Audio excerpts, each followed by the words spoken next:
y vamos a abrir nuestras Biblias en Mateo capítulo 21. Mateo capítulo 21, versículos 1 al 17. Hoy vamos a tocar un tema que para muchos es conocido y en específico justo coincide que estamos previo a lo que es Semana Santa, como le llaman, o el tiempo de la Pascua. Y esta sección se llama la entrada triunfal a Jerusalén de parte de nuestro Señor. Hoy vamos a estudiar, pero desde el punto del reino. Estamos tratando lo que es el reino de los cielos y la Nueva Jerusalén como título general de toda esta temática que estamos haciendo a lo largo ya de varios domingos. Llevamos más de 2 meses con esto. Yo espero que se les puedan ir aclarando conceptos y puedan entender lo que significa el reino de los cielos y cómo va la historia del reino de los cielos. Dentro de lo que estamos estudiando, estamos como punto principal número 3. Pero estamos en el subpunto número 5, estudiando las enseñanzas de Jesús del reino de los cielos. Porque si hay un libro en la Biblia, un evangelio que nos enseña principalmente sobre eso, es Mateo. Por eso cuando hablamos del reino de los cielos, no podemos limitarnos simplemente a decir, bueno, esto es aquí, allá y ya está. Porque el Señor Jesús abrió mucho el panorama sobre el tema del reino. Él realmente quería que los seguidores de él conozcan bien y no se queden sin conocer realmente lo que significaba el reino de los cielos. Entonces, en el capítulo 21 estamos hablando y viendo lo que es esa entrada triunfal, sí, de Jesús, y era realmente triunfal porque en esta parte, en este momento de su ministerio, es cuando el propio Señor Jesús se presenta como el Rey de Israel, único y verdadero, y el sucesor del trono de David. Y desde este tiempo, desde este momento, y hasta el momento en que se inaugura el milenio, nadie iba a reinar sino solo Él. ¿Entienden? En este capítulo el Señor Jesús dice, yo soy el Rey. El hecho que Él haya entrado con un animal como el que entró, enseguida lo vamos a ver, identifica que nadie más que Él sucedería al trono de ahí en adelante. ¿Cuándo? Será el tiempo de Él. Nadie sabe la hora ni el día, dice el Señor, y le dijo que el Señor Jesús, después de resucitar a los discípulos, que el Padre tiene todo esto en su sola potestad, los tiempos y las sazones en cuándo será el reino, cuándo va a venir el reino. Vamos a mirar estos versículos, leerlos para reconocer rápidamente un poco el pasaje de lo que vamos a hablar. Y cuando se acercaron a Jerusalén y llegaron a Betfagé, al monte de los olivos, entonces Jesús envió 2 discípulos, diciéndoles, id a la aldea que está delante de vosotros, y enseguida hallaréis una asna atada y un pollino con ella, desatadla y traédmelos. Y si alguien os dijere algo, decid, el Señor tiene necesidad de ellos, y enseguida les enviará.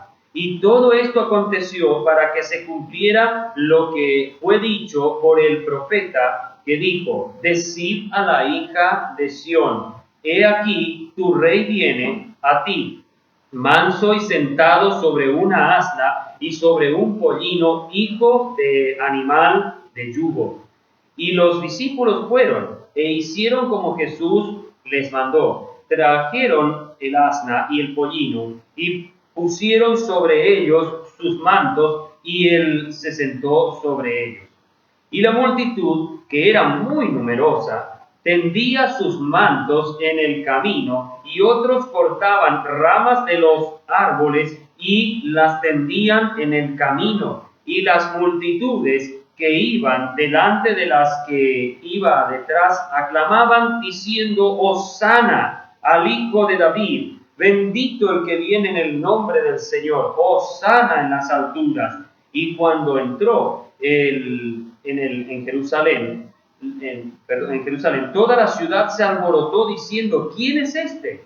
Y la multitud decía, este es Jesús, el profeta de Nazaret, de Galilea. Y entró Jesús en el templo de Dios y echó fuera todos los que vendían y compraban en el templo, y volcó las mesas de los cambistas y las sillas de los que vendían palomas. Y les dijo, escrito está, mi casa será llamada casa de oración, mas vosotros la habéis hecho cueva de ladrones. Entonces ciegos y cojos vinieron a él en el templo y los sanó. Mas los principales sacerdotes y los escribas, viendo las maravillas que hacía y a los muchachos aclamando en el templo y diciendo, Hosana al Hijo de David, se indignaron y le dijeron, ¿oyes lo que estos dicen? Y Jesús les dijo, sí, ¿nunca leísteis de la boca de los niños y de los que maman, perfeccionaste la alabanza? Y dejándolos salió fuera de la ciudad a Betania y pasó la noche allí. Bueno, paramos acá la lectura y hasta aquí vamos a hacer una breve meditación de cada fragmento de este capítulo para poder entender un poco. Este pasaje bíblico, como dije, es lo que marca una presentación oficial del Señor Jesús como Rey de Israel. Él se presentó solo, preparó su presentación, armó todo lo que se debía armar para que cuando llegara a Jerusalén, esta vez, él había ido varias veces a Jerusalén, pero esta vez, que ya era la tercera de las principales veces que llegó, porque él cada año tenía que subir para la fiesta de la Pascua y las 3 solemnes fiestas que se hacían de los panes sin levaduras y la de Pentecostés, pero él iba a cada fiesta y subía a Jerusalén al templo a adorar como lo hacían todos los israelitas, pero este año, en este momento, él había llegado a Jerusalén para mostrar y decirles a todos, yo soy ese rey que están esperando, yo soy a quien ustedes tanto anhelan por siglos que venga y ayude a Israel. Obviamente, cuando el Señor Jesús llega de esta manera tan pomposa, en lo que se podía llamar pomposa la ocasión, muchos habrán dicho, bueno, llegó la salvación, por eso se usa la palabra Hosana, llegó la salvación de Dios, ahora sí seremos liberados, pero no era exactamente lo que Jesús quiso mostrar. Él vino a mostrarse como rey, pero no todavía como el libertador. No todavía como el que iba a librar a la nación y como el que iba a reinar aquí y ahora. Llegó incluso al lugar del reinado, el templo. Llegó a ese lugar, pero todavía no era el momento y no es el templo en el que él iba a reinar. Él va a reinar en el templo de Jerusalén, pero no en el templo que hizo Herodes. Aunque él reconoció que ese lugar era para adorar a Dios, con todo ello no era el lugar para él todavía de reinado. Ese no correspondía, sino va a ser un templo que está descrito, como veremos un poco más adelante, está descrito en Ezequiel.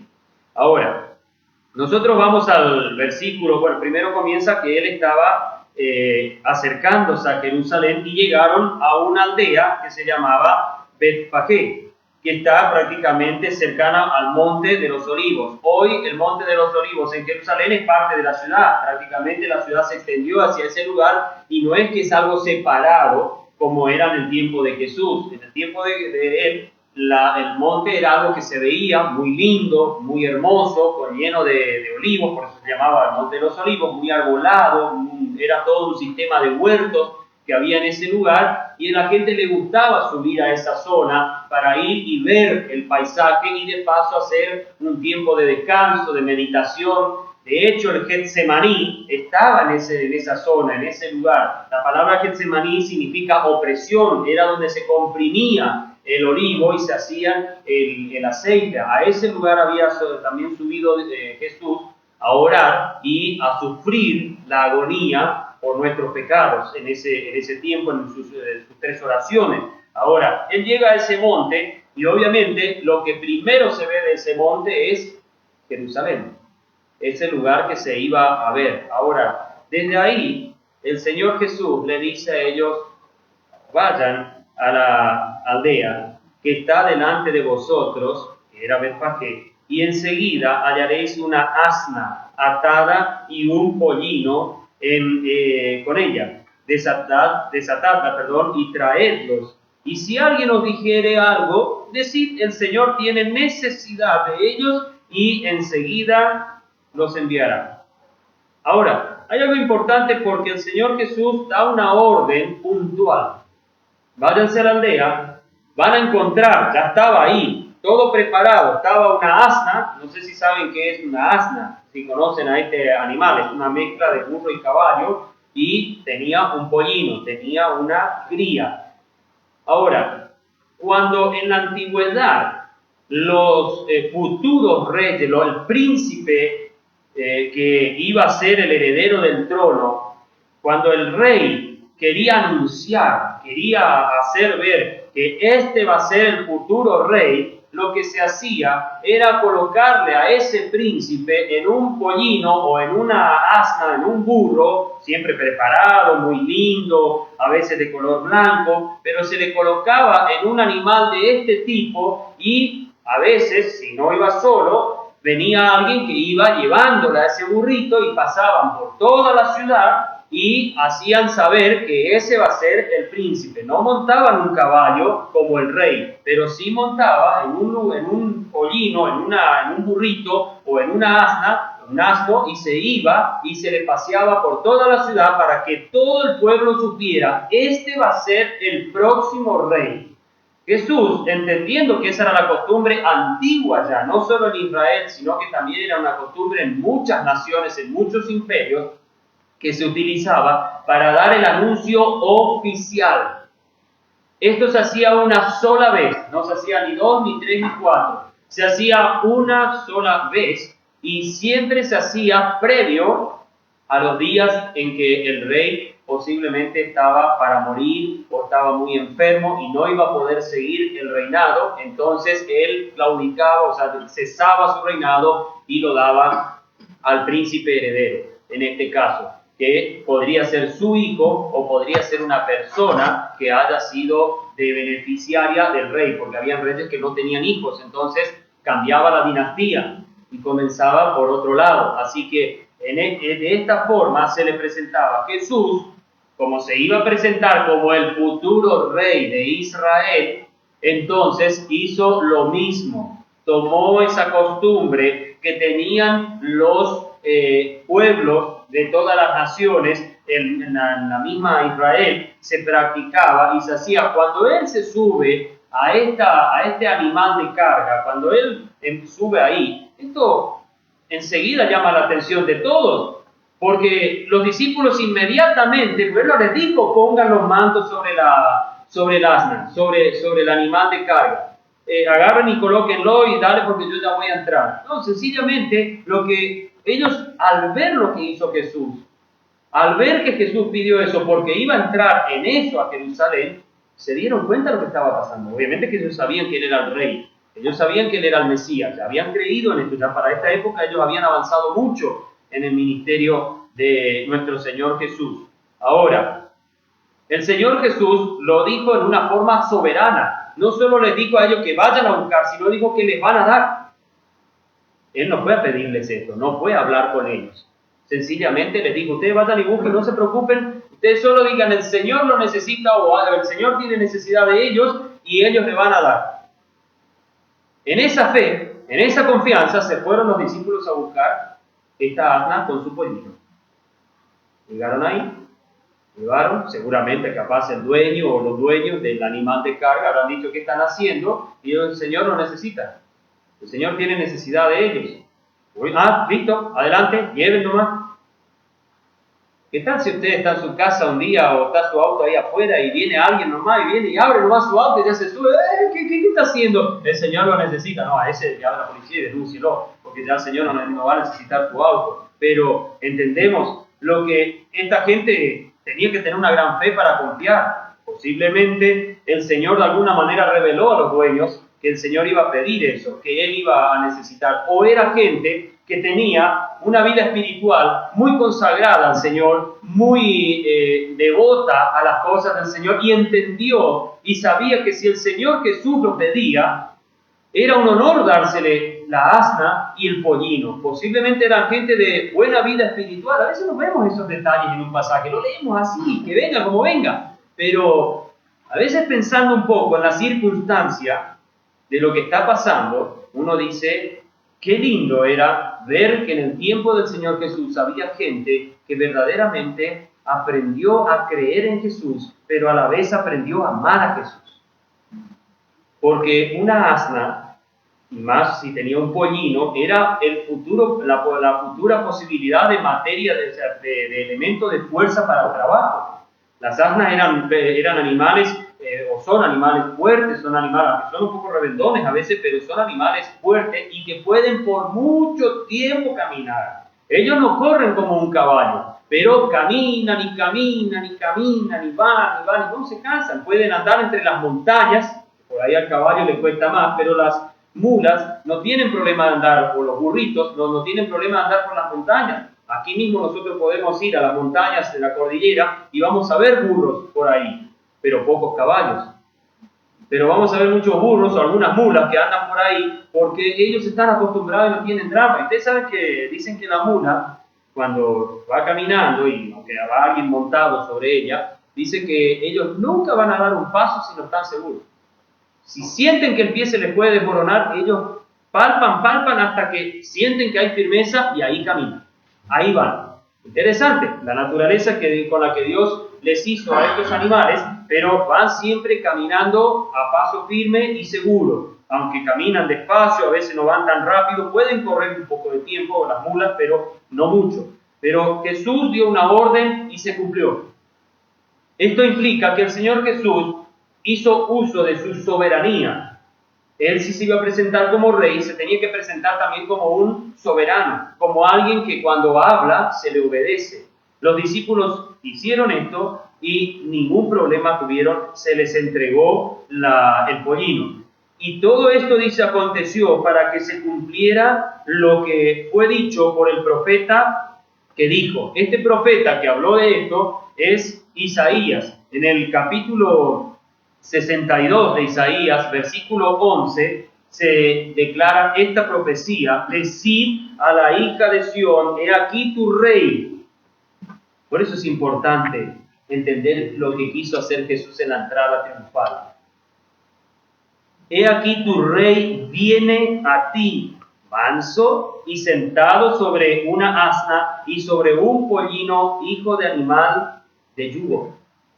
O animal de carga, dicen otras versiones. Aquí se pone yugo. Ahora, es importante entender que lo que les decía, el Señor sabía de esa profecía. Y había llegado un momento que esa profecía se cumpliera ahí y no se cumplirá más, porque ya fue cumplida. Por eso Mateo rescata, versículo 4, y todo esto aconteció para que se cumpliera esta profecía. Cuando ustedes van a mirar el Evangelio de Mateo, cualquiera de los temas que esté tratando el evangelista, tienen que ver y notar cuando él dice, y esto es para que se cumpla la escritura tal, o esto es para qué. Bueno, eso que dice es para que se cumpla tal cosa, no se va a cumplir más. No busquemos que se vuelva a cumplir lo que ya se cumplió. Lo que estaba escrito de Jesús, ahí Mateo lo registró, posiblemente Juan o Lucas o Marcos también han registrado. Esto se hizo para que se cumpliera tal y tal cosa. Fíjense, detalles pequeños. Pero si Jesús hubiera dicho, vayan a buscar ese hermoso caballo blanco, con unos corceles, con todas las campanillas y un hermoso peinado en la crina y una montura bien hecha, hermosa, casi monárquica, no hubiera servido. La profecía no se hubiera cumplido. Tenía que ser un animal de carga. Tenía que ser una asna. No tenía que ser tampoco algún otro tipo de animal montable, un camello, por ejemplo. No, tenía que ser una asna y con un pollino. No podía estar la asna sola. Tenía que estar su pollino acompañando también. Ese pollino habrá pensado, dice, qué famoso me hizo ahora para toda la historia. Voy andando con el rey. Ese sí que anduvo con el rey, porque aunque no lo montó que el Señor, pero él andaba. Se habrá quedado bastante orgulloso el burrito caminando al lado y la gente ovacionando a nuestro Señor y él acompañando a su madre, a su mamá para ir llevando al Señor Jesús. Dice, ahora, como les decía, ese rey no vino para reinar, sino dice que vino manso. Él le había dicho, o nosotros podemos ver después en el capítulo 11, hoy algo se citó en el devocional, él dice, aprended de mí que soy manso. Paremos ahí, hay otra palabra más, pero paremos ahí, manso.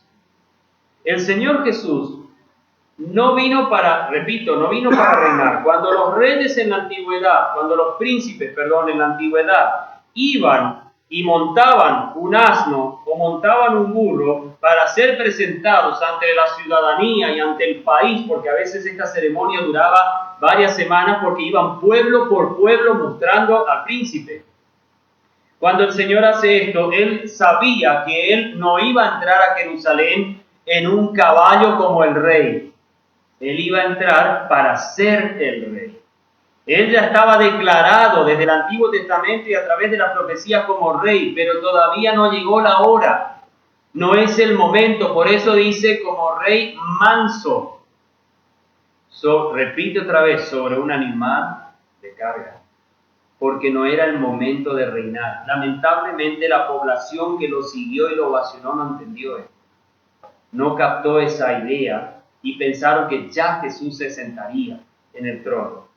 Pensaron que ya llegaría y los discípulos fueron e hicieron como Jesús mandó y trajeron el asna y el pollino y pusieron sobre ellos sus mantos y él se sentó sobre ellos. Fíjense que el Señor Jesús siempre se mostró muy austero, una persona muy tranquila, no pidiendo nada a nadie, no molestando con nada, pero ahora no dijo nada. Ahora los discípulos pusieron todos los mantos, porque había que hacer como por lo menos una montura, no sé si sus mantos estaban limpios o sucios o de qué colores eran, pero acolchonó lindo el lomo de la asna. Para los que no sé si ustedes alguna vez montaron un caballo sin montura, sin la silla, es feo. A mí me tocó montar mucho en la zona de Uruguay cuando hacíamos el ministerio en ese lugar, porque no había mucho auto y era todo campo, entonces era más fácil andar a caballo que andar con auto, porque los caminos eran muy feos. Pero les puedo asegurar que mientras me daban con un peyoncito y todo, el caballo así atado con su silla, era hermoso andar y correr y ir de acá para allá con el caballo. Pero una vez me tocó hacerlo, y no fue mucha distancia, pero subirme en un caballo solo con rienda y sin nada. Y les puedo asegurar que sentía cada costilla, cada vértebra del caballo, pero aguanté apenas 5 kilómetros y me bajé y seguí caminando y llevaba el caballo. Era al revés, yo les llevaba el caballo en vez del caballo a mí, porque era insoportable montar el caballo, así, por lo menos para el que no está acostumbrado. Hay gente que está acostumbrada y no tiene problema y se va, sin problema. Pero el Señor Jesús tuvo una montura hecha por humildes discípulos que quisieron colaborar con este acto y pusieron los mantos de ellos para que sea la montura de Jesús. Y la multitud, que era muy numerosa, tendía sus mantos en el camino y otros cortaban ramas de los árboles y las tendían en el camino. Fíjense que la multitud también hace algo interesante. Ponen las ramas, ponen sus mantos en el camino, hicieron la alfombra roja a su manera. Sabían que si venían un asno acompañado de sus discípulos, con los mantos de ellos como montura, como silla para el rey, entonces se dieron cuenta que ahora el Señor no estaba entrando ya como un maestro, no estaba entrando como el pastor, estaba entrando como rey, porque venía en un animal o entraba como el príncipe verdadero de Israel y entraba en un asno, un animal que todos conocían y sabían de qué se trataba, sabían por qué funcionaba así. Entonces dijeron, ahora sí viene Jesús y va a reinar. Y no entendieron por ese lado y empezaron a tirar mantos y palmas, aunque acá dice ramas de los árboles. En el domingo de Ramos, ¿qué se lleva? ¿Qué llevan? El pedazo de rama del apacho. pedazo de rama de algún árbol que es muy típico de acá, álamo y eso que hay mucho acá, de ciprés, van y le roban a veces a los jardines las palmas de la gente, unas tipo, digamos, palmeritas enanas, sacan ahí, van y empiezan a llevar esto. Pero acá dice que simplemente sacaban ramas de los árboles. Así como veían los árboles, posiblemente la mayor de las ramas que sacaron fueron ramas de olivos, porque estaba descendiendo ¿de dónde? Del monte de los olivos. El rey estaba viniendo y llegaba y puso ese tipo de ramas, se pusieron también, como los que no tenían manto, seguramente estaban en su día de trabajo, estaban, digamos, de alguna manera vestidos en forma muy ligera, muy liviana.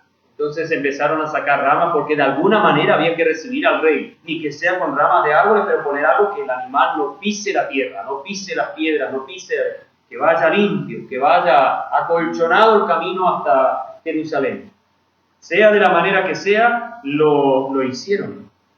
Y la multitud que iba delante y las que iban detrás aclamaban diciendo: Hosana al Hijo de David, bendito el que viene en el nombre del Señor, Hosana en las alturas. Este grito y esto que ellos hicieron era solo para una persona. No se podía hacer para nadie más que no sea el Mesías y que no sea Dios. En Israel me refiero. La palabra Hosana, para los que no conocen bien, es sálvanos. Es una exclamación. Sálvanos, salve Señor. ¿Entienden? Esto es lo que les estaba diciendo ellos. ¿Por qué dijeron Hosana al Hijo de David? Bendito el que viene en el nombre del Señor. Porque ellos sabían y esperaban que Jesús los salvara. Y los iba a salvar. Los iba a salvar. En lo que respecta, les iba a salvar en lo que respecta a los pecados de ellos, y también les iba a salvar en el futuro de todo el agobio de las naciones que están soportando. Pero esto segundo no iba a ser ahora, no iba a ser en este tiempo en que él estaba entrando, pero sí era el rey. Él les hizo ver a toda la población de Jerusalén y a la población de todo Judea, de todo Israel, que él era el rey y que no se preocuparan de eso. Yo soy el rey y nadie les va a quitar eso de ustedes. Ahora, cuando ellos gritan esto, y él entra en Jerusalén, según vemos en el versículo 10, y cuando entró él en Jerusalén, toda la ciudad se alborotó diciendo: ¿quién es este? Parecer algunos no conocían.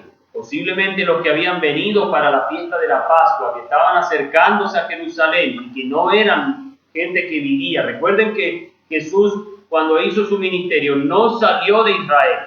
Él lo hizo solo y puramente para los israelitas. Nunca se fue a ninguna nación vecina a predicar el Evangelio. Y más de una vez, aquí mismo en el Evangelio de Mateo, él hace ver que no vayan a predicar más que a las ovejas perdidas de Israel.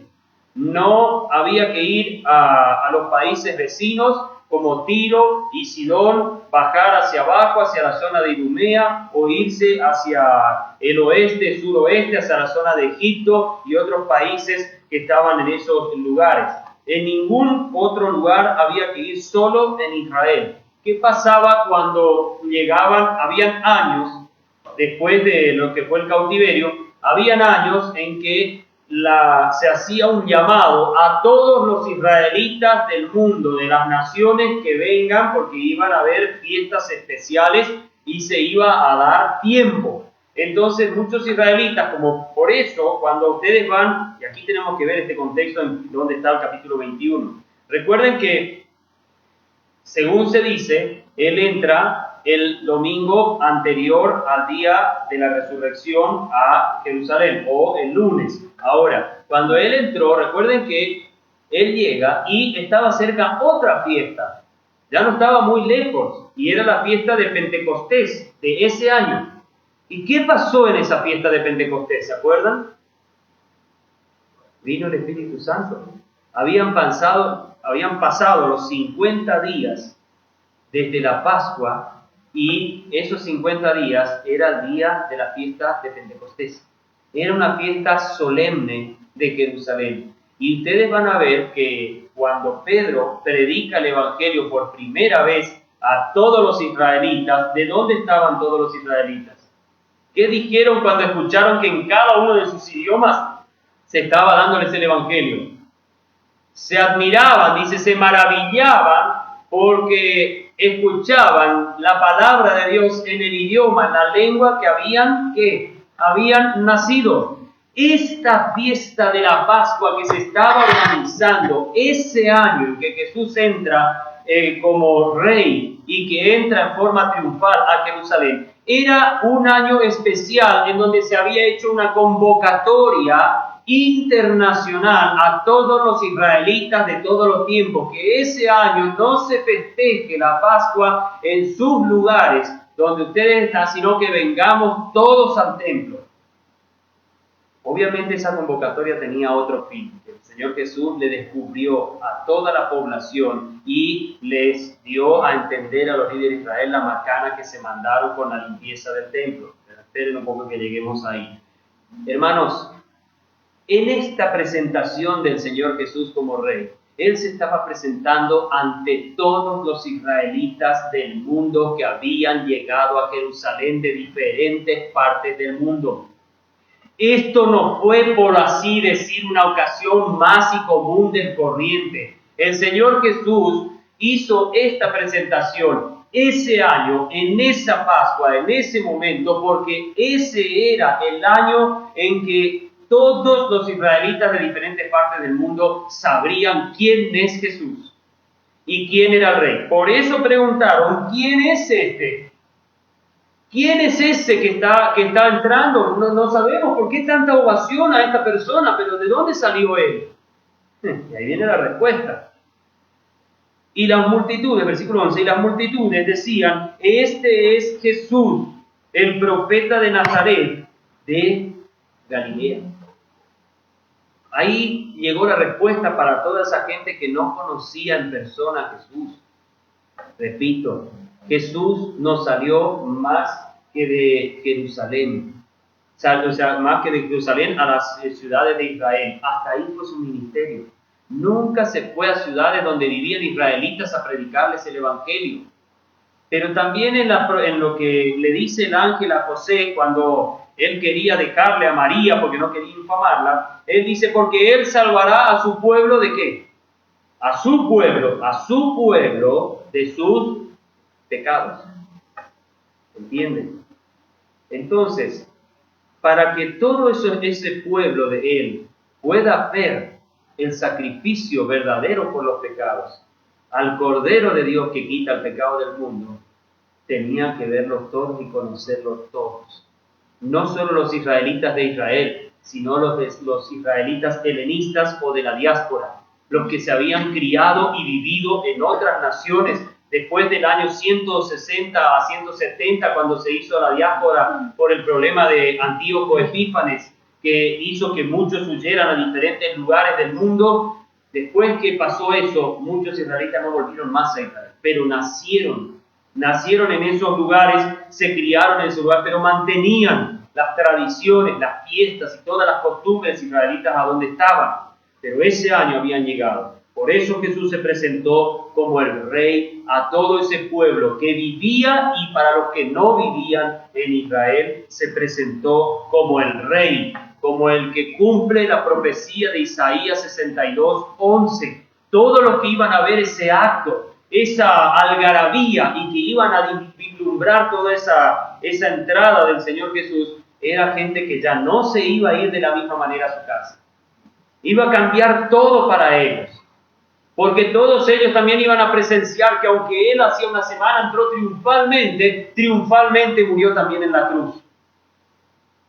Porque Él tenía que morir y para eso había muerto. Ese rey no era un rey que solo demandaba, sino que también daba. Era un rey que se entregaba por su nación. Y era un rey que quería armar un reino celoso de buenas obras. Un reino de gente santa, dice Pedro. Un reino de gente santa, y para que haya santidad tiene que haber derramamiento de sangre y remisión de pecados. Si no, no va a haber reino santo. Él no quería reino de pecadores, aunque hoy somos pecadores perdonados. Todavía vivimos en este cuerpo de muerte, como dice Pablo, con todo somos santos en posición delante del Señor por el sacrificio y el acto de redención que hizo. Este es Jesús de Nazaret de Galilea. Era necesario identificar de dónde venía Jesús, porque todos sabían, quizás habrán escuchado, que había un Jesús de Nazaret que estaba enseñando y que estaba hablando a las multitudes. De aquí en adelante, todos los discursos públicos que se hicieron, Mateo 21, Mateo 22, Mateo 23, 24 y 25, todo lo que él haya hecho, lo hizo y lo escucharon de las diferentes naciones que venían los israelitas para ese tiempo. Lo que él dijo en Juan 12 y 11, todo lo que había sucedido, todo eso lo dijo frente a personas que no estaban en Israel, pero que escucharon y conocieron a Jesús. Bueno, vamos un poco más adelante, versículo 12. Y entró Jesús en el templo de Dios y echó fuera a todos los que vendían y compraban en el templo, y volcó las mesas de los cambistas y las sillas de los que vendían palomas. Y les dijo: escrito está, mi casa será llamada casa de oración, mas vosotros la habéis hecho cueva de ladrones. Entonces ciegos y cojos vinieron a él y al templo, y los sanó. Mas los principales sacerdotes y los escribas, viendo las maravillas que hacía, y a los muchachos aclamando en el templo y diciendo: Hosana al Hijo de David, se indignaron y le dijeron: ¿oyes lo que estos dicen? Y Jesús les dijo: sí, ¿nunca leísteis de la boca de los niños y de los que maman perfeccionaste la alabanza? ¿Qué pasó y por qué Jesús, después de una entrada tan gloriosa, una ovación de parte de toda la gente, algunos ovacionaban sin saber qué estaba pasando, pero venía alguien importante, parece, entonces había que hacer algo, pero llega Jesús al templo, y el templo simbolizaba ¿qué? ¿Se acuerdan? ¿Qué simbolizaba el templo de Jerusalén? Desde Salomón en adelante, incluso previamente el tabernáculo. Era símbolo de la presencia de Dios. Era el lugar a donde Dios le dijo a la nación de Israel que donde voy a poner mi presencia, donde voy a establecer, a ese lugar iréis y adoraréis y presentaréis vuestros sacrificios. En Israel no es como ahora, que donde nosotros estamos podemos adorar y alabar al Señor y presentar nuestros sacrificios en alabanza al Señor en nuestra vida, en nuestro corazón, en nuestros pensamientos y en las acciones que hagamos para el Señor. Nosotros podemos en la iglesia hacer donde querramos, pero en Israel no era así. Cada año se tenía que presentar todo israelita con una ofrenda y entregar en el templo a los sacerdotes. Y ahora les voy a decir por qué se indignaron, entre comillas, pobrecitos. Se les arruinó el negocio que estaban haciendo los sacerdotes y Caifás y Anás con toda su empresa comercial que tenían en el templo. ¿Por qué creen ustedes que convocaron a todas las naciones para que vengan de todos los puntos de la tierra a adorar, entre comillas, ese año en la fiesta pascual? Porque iba a entrar mucho de él. Porque ellos vendían los animales, vendían sus animales, porque esos eran santos, esos estaban criados en la propiedad del templo, esos estaban en los campos de los levitas, eran santos, los palominos, las ovejas, las cabritas, los becerros, todo era criado y estaba todo a buen precio. Ellos tenían que traer su ofrenda, pero eso no era santificado porque venía de otras naciones, no habían sido criados en Israel.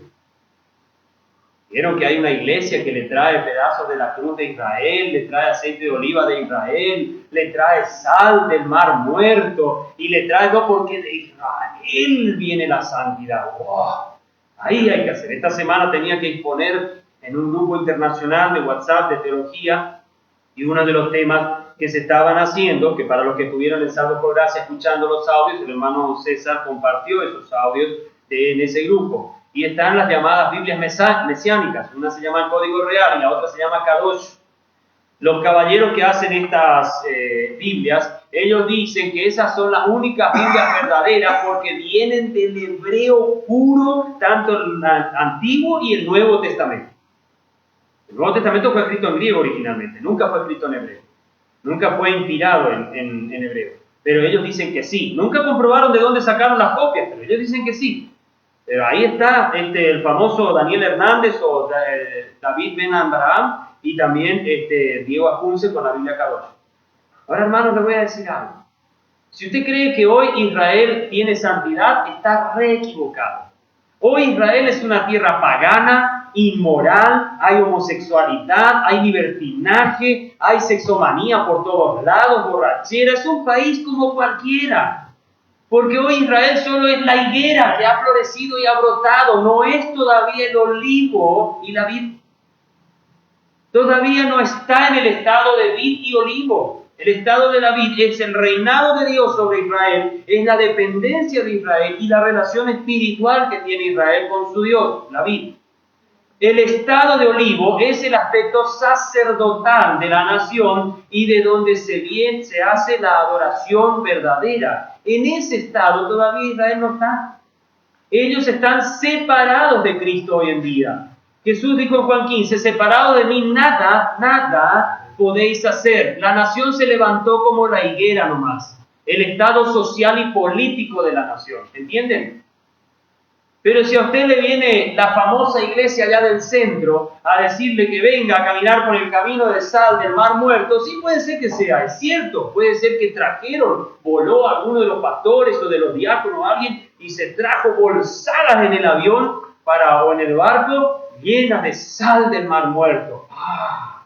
¡Qué bien! Vino de Israel y usted va a caminar y hasta presuntuosamente va a decir la santidad del Señor. Camino sobre esta sal. No tiene nada. Ningún gramo de tierra de la tierra santa hoy es santa.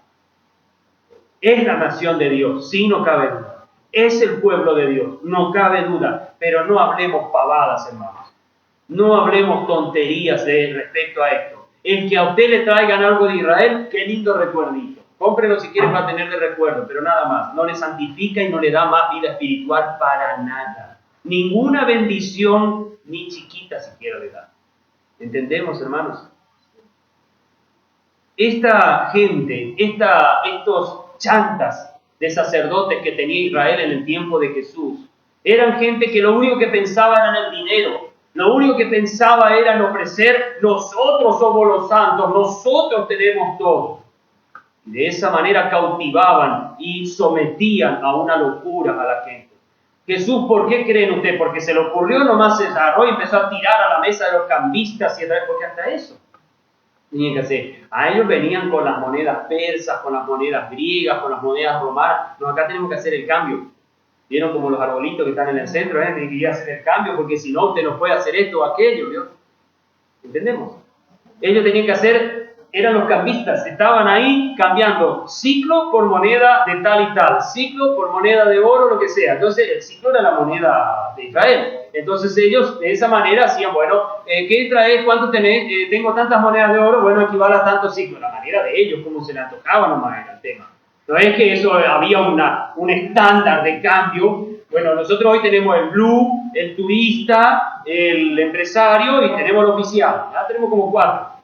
Bueno, ellos seguro tenían también el del pobre, el del rico y clase media. Entonces a vos sí te podemos dar tanto, a vos te damos tanto y a vos te damos tanto. Según miraban la pinta, a vos te vamos a cobrar tanto el ciclo. Pero al otro le tenía que decir un poco menos porque era pobre, ¿cuánto iba a poder dar? Pero tenía que pagar. ¿Entienden? Nos puede causar gracia, hermanos, pero esta era la chantada y la mafia que tenía Anás y Caifás en el templo. Esa era la indignación santa de Caifás y de Anás. Una indignación miserable que tenían estos hombres porque Jesús le arruinó el negocio. Porque ¿qué pasó cuando Jesús hizo todo eso? Los animales se les mandaron por toda la ciudad. Se fueron por todos lados y él le dijo a la gente, ni les crean, ni piensen que todo esto es necesario para la Pascua, ni crean todo eso. Mi casa será llamada casa de oración. Vengan todos los cojos, vengan todos los ciegos, vengan todos los sordos, vengan los miserables, yo les voy a ayudar, yo los recibo. Estos no les reciben porque ustedes no les pagan, yo sí les voy a recibir gratis y sin problema. ¿Qué dice Isaías 55 cuando empieza? Venid a mí todos, venid a mí todos, porque yo les voy a dar agua gratuita, nada les voy a pedir. Los sacerdotes del templo demandaban dinero y favores para ser atendidos. Jesús lo atendió a todos gratis. ¿Saben qué, hermanos? En el milenio, porque este lugar era el lugar de adoración y es el lugar del reino. Cuando el Señor va a reinar en el milenio, cuando Él ahí sí se va a sentar como rey, lo va a hacer desde el templo, dice la Biblia. Ese va a ser el lugar. Por eso Jesús, más adelante en Mateo 24, va a decir, cuando veáis la abominación desoladora de la cual habla Daniel, es porque ¿quién se va a sentar, sabiendo esto, quién se va a sentar primero en el templo de la gran tribulación? El anticristo. El anticristo se va a sentar en la chancha que puso Antíoco Epífanes en el templo cuando se había hecho, después que Esdras y Zorobabel y Nehemías trajeron gente después del cautiverio, se hizo templo. Pero Antíoco Epífanes lo había profanado, poniendo una chancha sobre el altar, sobre ese lugar, y ese templo quedó por mucho tiempo no santificado, quedó en un estado de sacrilegio. El templo de la gran tribulación, que va a ser el único templo no santificado por Jesús o por Dios.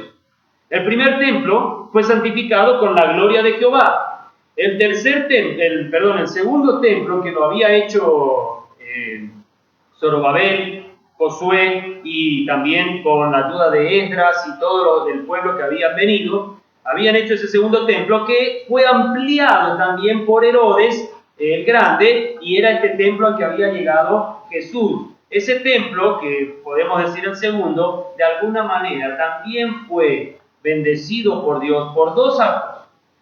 En la década de los 60, de 160 y tanto antes de Cristo, había un problema con el aceite y hubo un milagro que se llama el milagro del menorá.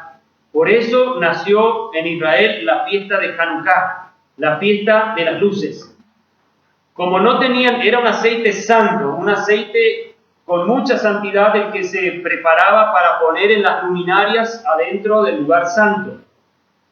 Cuando pusieron lo último que les quedaba, porque no había posibilidad de hacer el aceite santo después de la abominación que se había cometido, quedó solo eso. Y dice que los sacerdotes pusieron, y dice que no se apagó más el menorá hasta que se pudo hacer nuevo aceite. Pasó mucho tiempo. Es un milagro que hasta el día de hoy nadie se explica cómo pasa, pero el aceite no se consumía y el menorá seguía alumbrando. Los israelitas tomaron esto como una señal que Dios no va a apagar su lámpara sobre Israel y que no dejará de alumbrar a su pueblo escogido. A pesar de sus pecados y de las vilezas que se hayan cometido en su templo, Él no va a dejar de desamparar. Y ese es el acto y la honra que se hace en la fiesta de Hanukkah, todos los fines de año, más o menos en el mes para nosotros de diciembre. Entendemos, hermanos, Jesús entró y santificó este templo 2 veces, Juan 2 y ahora en Mateo 21. Entendemos lo que quiere significar esto. Jesús entró y valoró ese templo. Y dijo, mi casa. ¿Entienden? Ese templo tenía validez. No era un templo para hacer comercio.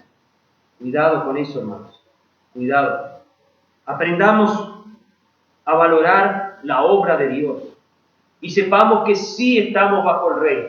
Por eso Pablo en sus cartas habla del señorío de Cristo, del Señor, y cada vez que ustedes lean la palabra Señor en la Biblia refiriéndose a Jesús, sepan que es Señor porque Él es el Rey, aunque hoy todavía no está reinando, pero es el príncipe principal heredero, el heredero del trono, y cuando haya un rey en Jerusalén será el del Señor Jesucristo en el milenio.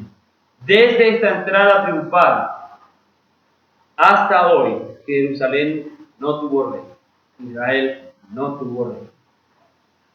El rey, el hijo de David, se va a sentar. Por eso decían, Hosana al hijo de David. El hijo de David se va a sentar. Salomón no era el heredero principal de David. El heredero principal de David fue Jesús. Y es Jesús. Y será Jesús. Nadie más. El rey se presentó a Jerusalén. Le gritaron Hosana, y sí, iba a traer salvación. Era el hijo de David y era al único que iban a poder alabar y que era correcto hacerlo. Esos pobres, esos miserables, de los niños perfeccionaste la alabanza. Esos pobres, esa gente indocta quizás para los líderes de Israel, esos eran los que estaban haciendo lo que ellos también tenían que haber hecho y no lo hicieron. Hermanos, que Dios nos ayude, que nos dirija y nos hable al corazón, para que en nuestra sencillez sepamos adorar y alabar al Señor correctamente. Como Él no iba a reinar, termina diciendo el versículo 17, dejándolos salió fuera de la ciudad a Betania y pasó la noche allí. ¿Saben por qué los líderes de Israel crucificaron a Jesús? En el pensamiento de ellos, porque le arruinó el negocio. Porque esto que Él había hecho en la purificación del templo había enardecido el corazón de ellos. Ahora se dieron cuenta toda la población que ellos no eran los verdaderos líderes, que el verdadero líder estaba frente a ellos y era un líder de amor y un maestro que no miraba la condición de la gente, pero los amaba y les seguía enseñando, les daba las enseñanzas del reino. Padre nuestro, gracias por tu palabra y gracias por lo que ella nos enseña. Muchas gracias, Señor, por ayudarnos y guiarnos en este tiempo y en tu palabra, y gracias, Señor, por el Rey que nos has prometido. Muchas gracias por Jesucristo, y gracias porque Él verdaderamente es el único que reinará con paz y justicia. Anhelamos ese reino, Señor, y como dice la oración modelo, decimos, venga tu reino, como en el cielo, así en la tierra. Señor, gracias, porque tenemos esa esperanza. Sabemos que un día en esta tierra habrá un gobierno justo, un gobierno de paz, un gobierno de equidad, pero también un gobierno de verdad y de amor. Señor, ayúdanos a siempre saber llevar adelante nuestras vidas como si fuera ya ahora ese reino. Gracias, Señor, en el nombre de Jesús. Amén.